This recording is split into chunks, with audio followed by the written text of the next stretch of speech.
The Khemetic story of creation. Nebuchadnezzar says, I am the creator of what have come into being. I myself came into being under the form of the god Khepra. I came into being under the form of Pati, I formed myself out of the primeval matter, I made myself out of the substance that was in primeval time. Nothing existed at that time except the great primeval watery mass called Nu, but in this there were the germs of everything that came into being subsequently.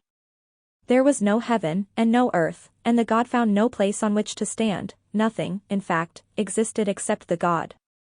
He says, I was alone.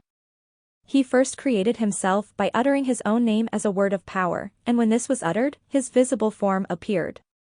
He then uttered another kind of word of power, and as a result of this his soul came into being, and it worked in connection with his heart or mind. Before every act of creation Nebuchadnezzar, or his visible form Khepra, thought out what form the thing to be created was to take, and when he had uttered its name the thing itself appeared in heaven.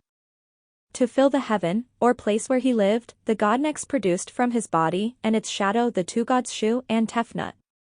These with Nebuchadnezzar, or Khepra, formed the first triad of gods, and the one god became three, or, as we should say, the one god had three aspects, each of which was quite distinct from the other. The tradition of the creating of Shu and Tefnut is as old as the time of the pyramids. The next act of creation resulted in the emerging of the eye of Nebuchadnezzar, later identified with Ra from the watery mass, and light shone upon its waters.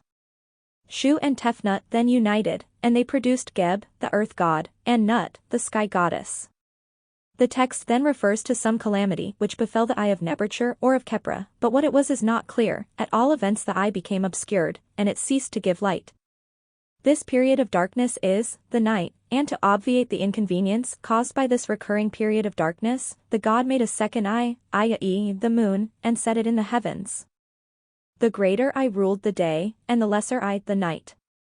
One of the results of the daily darkness was the descent of the sky goddess Nut to the earth god Geb each evening.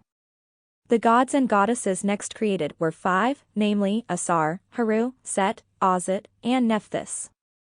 Asar married Ozit, and their son was called Haru. Set married Nephthys, but their son Anpu, or Anpu, is not mentioned in our text. Asar became the great ancestor god of Khem and was a reincarnation of his great-grandfather.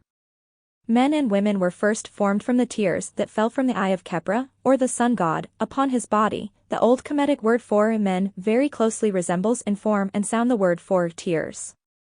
Plants, vegetables, herbs, and trees owe their origin to the light of the moon falling upon the earth.